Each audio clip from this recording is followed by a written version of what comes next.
And they brought to him a man who was deaf, and had an impediment in his speech, and they besought him to lay his hand upon him. And taking him aside from the multitude privately, he put his fingers into his ears, and he spat and touched his tongue. And looking up to heaven, he sighed and said to him, Ephphatha, that is, be opened. And his ears were opened, his tongue was released, and he spoke plainly. And he charged them to tell no one, but the more he charged them, the more zealously they proclaimed it. Jesus looked up to heaven and sighed and said to the man, Ephphatha, be opened. And immediately, this man, who could not speak nor hear, was now able to hear and speak. And what was the first thing that the man heard? It was the command of Jesus, which enabled him to listen to Jesus. The command that allowed him to hear the word. After that, what was the first thing the poor man did? Well, he spoke plainly and proclaimed zealously what had just happened. So hearing the word and proclaiming it, this is a theme, or maybe two related themes that I want to speak about in my sermon this morning. There are themes which have been on my mind for a long time, and they're too vast to cover in one sermon, but nevertheless, as I was reading the texts early in the week, I was inspired to begin to speak about them. And I think the best way to approach them, and frankly the best way to approach anything that's theological, is after praying, to spend some time carefully seeing how it's presented in the Bible. So that's what we're going to do. We're going to spend a little time in Mark's account.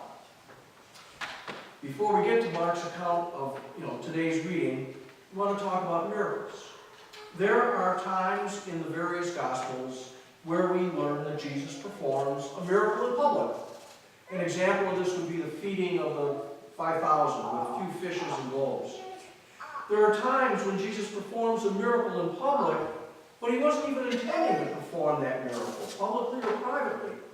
An example of this is when the woman who had been bleeding for years and years simply touched his robe as he passed by her.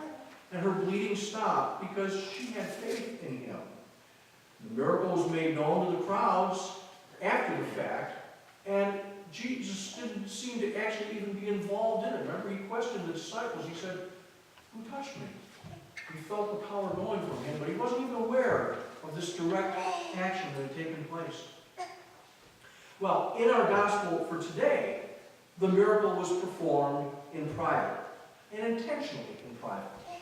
Mark says Jesus took the deaf man aside in private, away from the crowd. So we want to wonder, why is this?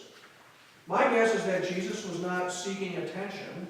He simply wanted the man to be healed. Notice what happens. Mark says that Jesus looked up to heaven and sighed. He looked to God for strength, and in this way, he showed humility. These two actions, looking to God the Father for strength and sighing, were not necessary for Jesus to accomplish this miracle. Although he is fully human, remember, he is fully divine.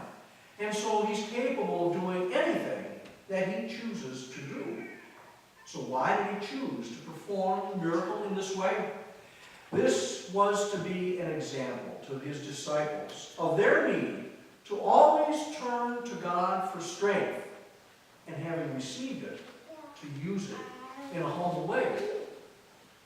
Matthew Henry, whom I quote often, 19th century British Bible commentator and pastor, observed that in sighing, Jesus was expressing pity for the miseries of human life and sympathy with the afflicted in their affliction, as one that was himself touched with the feeling of their infirmities. So now we move on to the story. Now comes the exciting part.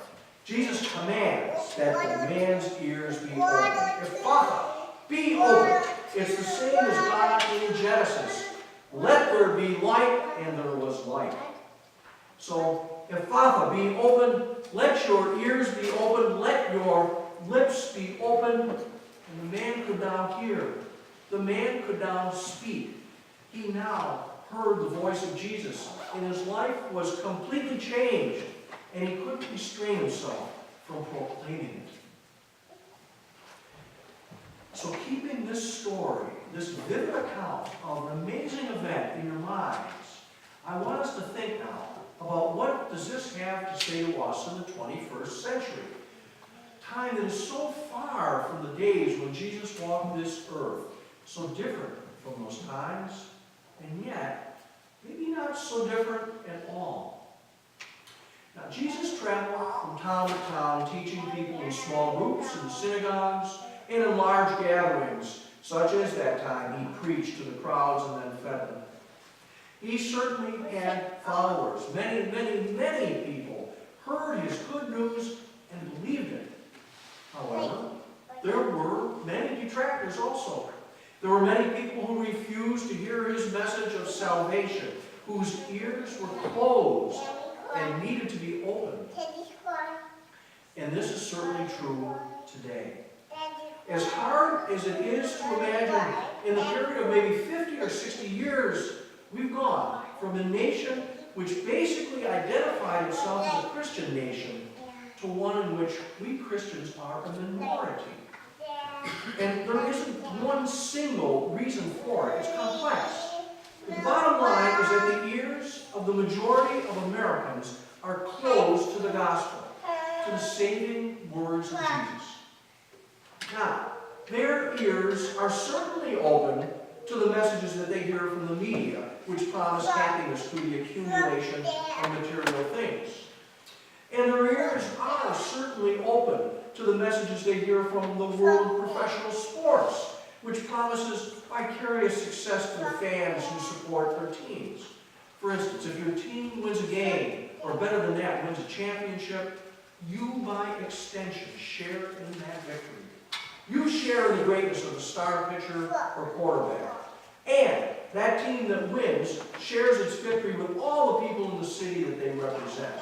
So let's say, for instance, if the New York Yankees win the World Series, well then, by extension, all the people in New York City can claim to be a part of that victory as though they themselves participated in the game. And finally, their ears are certainly open to the seemingly endless pronouncements, promises, and allegations of politicians. And just like in sports, when the candidate wins an election, the supporters feel as though they personally have waged a campaign and been victorious. But when it comes to the message of Jesus, repent, believe the gospel, believe that you have been given eternal life. Well, in fact, you really do participate. You really do participate in the crucifixion and the resurrection of Jesus. This is all effective through your baptism. And yet, so many people, their ears remain closed.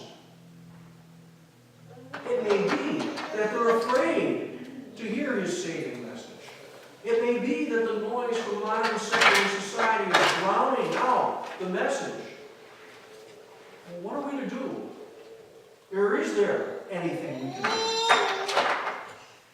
Well, let's go back to the story, the Bible, our readings for today. I think that there is a way that we can be saying, Ephphatha, be open to ears that are closed, that cannot or will not or are afraid to hear the saving words of Jesus. Now, the first thing we ought to do is make sure that our ears are opened. Are we hearing the words of Jesus as well as we can? Are we really listening? Are we really paying attention when we read our Bibles, when we pray, and when we sing the hymns? I'm sure we're all doing a pretty good job. I mean it. But we can always do better, can't we? So there's something we can do right there. But let's go back then to the description of Jesus. His humility, his turning to heaven for strength, his sigh, his true pity for the miseries of human life and sympathies with the afflicted in their afflictions. Well, through our faith, we have the presence of Jesus in our lives. So let us give more consideration to this. Let's open our ears to hear him, and then let him govern our thoughts and attitudes toward others. And then let our words and our actions and our prayers always be directed to helping those in need. And this will be our crying out, Ephphatha, be open.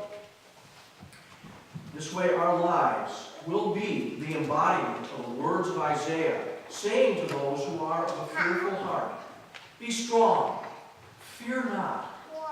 Behold, your God will come with vengeance, with the recompense of God. He will come and save you.